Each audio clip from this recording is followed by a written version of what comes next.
quick turnaround, Wednesday into Yeah. Saturday. All the games are big. What do you think of these two? Yeah, of this one to begin with, I've probably not got the bandwidth to focus on both of them at the minute, but obviously we're on the road now and stay there and fly from Minnesota to Salt Lake. So yeah, the next game's massive. Yeah, very tough opponent, very physical opponent.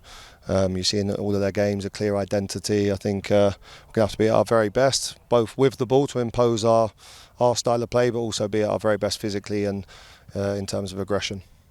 Correct me if I'm wrong. You knew Eric Ramsey, the Yeah, former coach. yeah.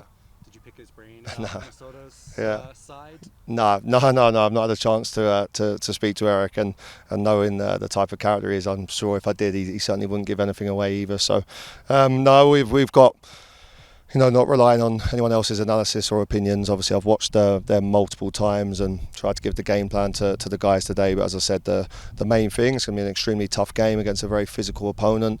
You have to control their direct play. You have to control their aerial threat. You have to impose yourself on the game.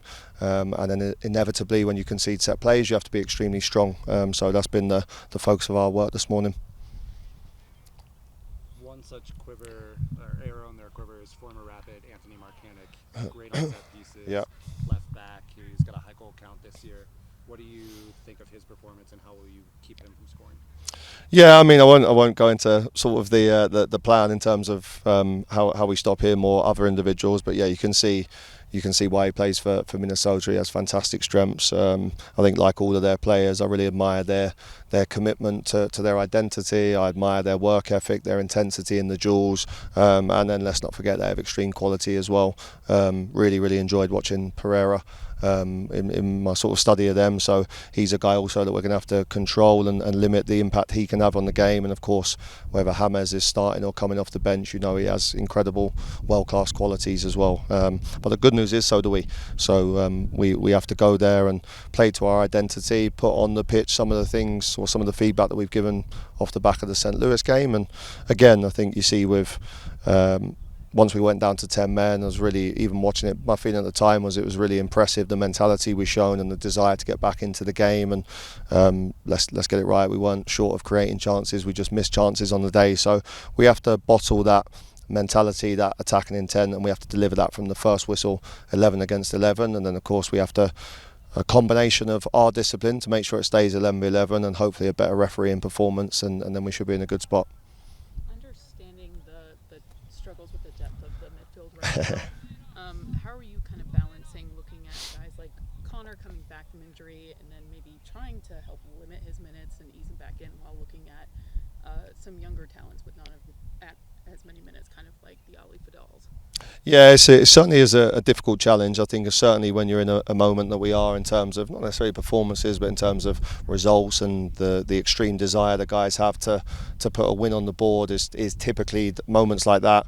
Where you would turn to more established players, more experienced players, and I think through this period we've of course suffered through missing them, and even more so the fact that it's been in one positional group, which is always difficult. So we've searched obviously in the last two games for different formulas. I wouldn't say either of them have particularly worked in terms of, I think, in our search for solutions, we've actually then hampered some players on the pitch, because now you've got 4 or 5 guys playing out of position, not able to show their best. So I think the decision making for the next 2 games, where we're not really going to get anyone back, is trying to make sure that the right pieces are of the jigsaw are in the right spots on the pitch, and that will definitely provide some opportunities for younger guys and different guys that have maybe been on the bench, need to step up and play and contribute to the team. And as I've said to them today, that's an incredible opportunity for them to not only just play and contribute, but wrestle the shirt and say, okay, when those guys are back from injury, they're no longer the starters, I'm now the starter in this team. So great opportunity for everyone. That's all I see over the next 2 days. In Minnesota, you're facing another coach in his first year coaching that side. I know there's probably a diplomatic answer and a team answer that you could give, but do you get up for these types of occasions to kind of prove your coaching mettle? No, definitely not. It's well, I mean, I certainly always want to prove my coaching mettle, but that's not to do with the opposing coach. That's to do with who I am as an individual, and I'm very ambitious. I want to be successful. I believe in what we're doing here. I believe in this group of players. I believe in this team and this organisation. So it's more a case of making sure we do everything in the week to prepare the game, to make sure that then the Rapids you see on Wednesday are the best prepared Rapids that possibly could be. Matt, you kind of touched on it earlier, but saying we need to kind of keep our focus, we need to keep that dominating mindset. Yeah.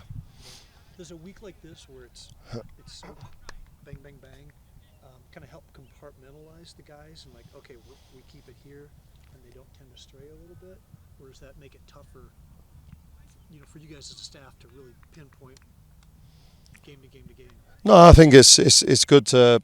It's a trade-off. It's good to have a game cycle because you get an opportunity now to go and put some of your frustration at the recent results onto the pitch. But the trade-off is you have 20 minutes today to prepare the game. You don't get probably the required level of training time, especially in this moment where we have so many players missing, and you're having to tweak things from game to game. And I think the bit we've lost over the last 4 or 5 games, which was our secret sauce, is the consistency of what we do. So in search of now trying to find solutions, obviously the upside of that is you give the guys the best possible chance to succeed. The downside of it is you start to just or what I'm conscious of, you can start to detract from the strength of your identity, which was our biggest thing. And I think we all, me included, we all have to remember that is the most important thing at this stage. Of course, we all want to win games, but when you're, whatever I am, 3 months into this job and 3 months into quite an extreme transformation from every perspective, and we all have a long-term vision of we don't want to just win a game, we don't want to have success in the short term or do well or make the playoffs. We want to actually just transform the status quo of how the Colorado Rapids are seen in the MLS. So that's definitely a long-term goal and a long-term vision. So in these periods, what you can't do is panic or start, oh, this didn't work, so let's change. It's about understanding what's working, what we can improve, stay calm, stay composed, keep the guys in that position, and then we'll see how we go in the long term. Matt, any updates on wings, leg, Joshua? Nothing too concrete. I think it's going to take a while unfortunately, for Wayne to be back at full fitness. I think just the nature of the injuries. He's been a huge miss. I think him and Jackson in this time have been the 2 players we've missed the most. To be honest, I think you see. I sort of put the question to the guys in the dressing room afterwards the other day: how on earth can we improve going from 11 men to 10 men?